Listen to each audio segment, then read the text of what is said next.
seat in the control room. Who do you have? If it's mean, direct it to Dan. Okay, so we have Dan from Cedar Rapids, Iowa, who is from Lynn County, which I'm being told is one of these key districts. So Dan and his wife, Stacy. It is. It's good to have you both. Thank you very much. Can you hear me? Yes, thanks. All right, great. What's your question? We don't actually have a question, though, but I got a statement at least. All right, knock yourself out. That's better. That's better. You answer our question. Our question is, how are things going there? Well, one thing is, it's a blizzard in here, too. It's minus 15 degrees. We came out in caucus, went to the caucus, and where we're at least, Trump barely went over Nikki. And so we're going forward with Nikki, though, and she's the one that can beat Biden. That's what we're looking for, too. She has foreign policy experience. She's a governor, transparency. She's against term limits, and she's the one to make it happen.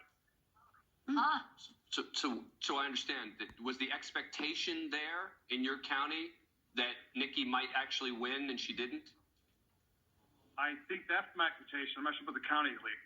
But at least my little precinct went to, she had a lot of runs, so she lost to Trump by a little bit, but not much.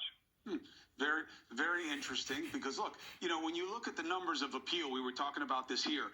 Trump is 50-50 with DeSantis voters, favorable, unfavorable. He's like 77-20 something with Haley. So what that tells you is this couple that's calling us right now from Iowa is very reflective of the I don't want Trump. I want somebody who can beat Biden, who doesn't have the Trump drama.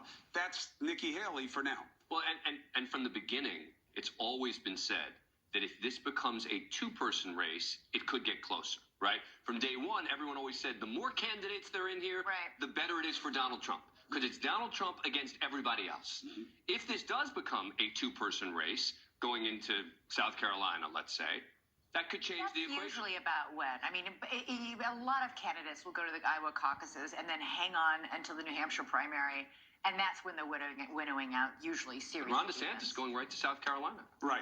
Where you're starting to see, what do you see in the States? You start to see a portrait of America, and it's more full flavor.